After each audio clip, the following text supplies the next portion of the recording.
कहानियाँ जीवन में बहुत मायने रखती हैं। कई बार बड़ी से बड़ी डिग्री भी ज्ञान नहीं देती और एक छोटी सी कहानी आपका जीवन बदल देती है। सुविचार पर मैं ऐसी ही कहानियाँ आपके सामने लाता हूँ और आज की कहानी है एक औरत के अस्तित्व की पहचान की। कैसे शालिनी को आज अपने घर में अपने पति के सामने बिल्कुल बेसहारा महसूस होता है। अगर आपको हमारी कहानी पसंद आए तो लाइक ज़रूर करें। तो कहानी की शुरुआत होती है शालिनी से। शालिनी के पिता ने दहेज में उसे इतना कुछ दिया था कि उसका घर आज भी सजा हुआ है।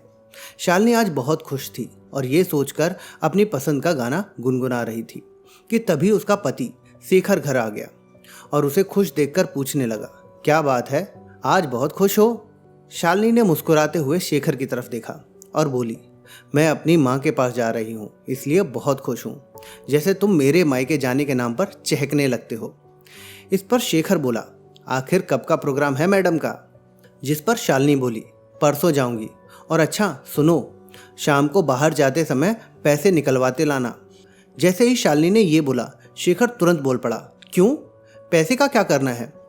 शेखर का सवाल सुनते ही जैसे शालिनी के मूड की ऐसी तैसी हो गई हो। शालिनी ने पलट कर पूछा, क्यों का क्या मतलब?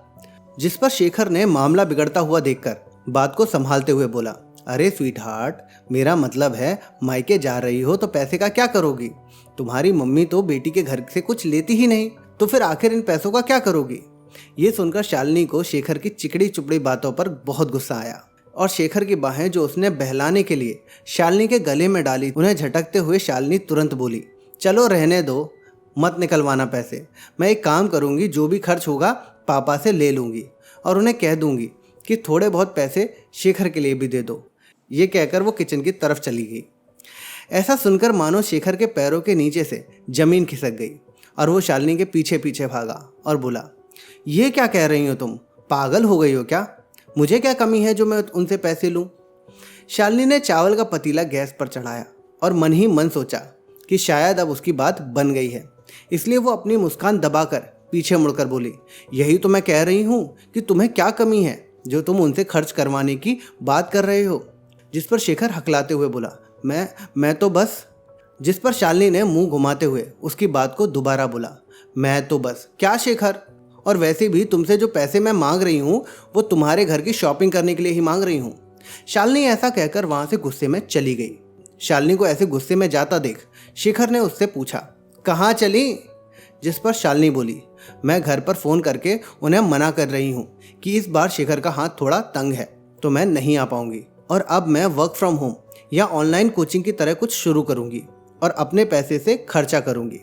जिस पर शेखर शालिनी को समझाते हुए बोला, अब तुम हद कर रही हो शालिनी, ये क्या बात हुई भला?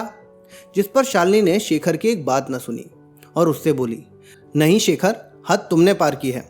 तुम ये सोच भी कैसे सकते हो कि जिस पिता ने दहेज में मुझे इतना कुछ दिया है कि मेरा घर आज भी सजा हुआ है, वो मेरे छोटे मोटे खर्चे के लिए कतराएंगे? लेकिन अब वक्त आ गया है अपनी काबिलियत साबित करने का और अपने दम पर कुछ कर दिखाने का। मैं अपने दम पर कुछ भी कर सकती हूँ।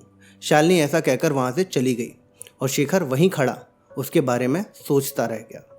तो दोस्तों, इस कहानी से हमें ये पता चलता है कि आखिर हमारे पितृसत्ता समाज में एक औरत को अपने अस्तित्व के लिए कितनी ही लड़ाइयाँ करनी पड़ती हैं। समाज में हर बार एक औरत को यही याद दिलाया जाता है कि एक औरत अपने पति के बिना कुछ नहीं होती। उसे पैसे के लिए भी अपने पति के सामने हाथ फैलाने पड़ते हैं।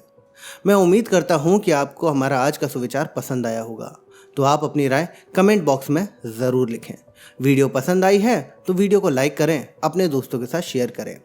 ऐसे ही और सुविचार सुनने के लिए आप हमारे चैनल सुविचार कहानियाँ को सब्सक्राइब ज़रूर कर लें। चलिए मिलते हैं आपसे अगले वीडियो में एक और नया सुविचार लेकर।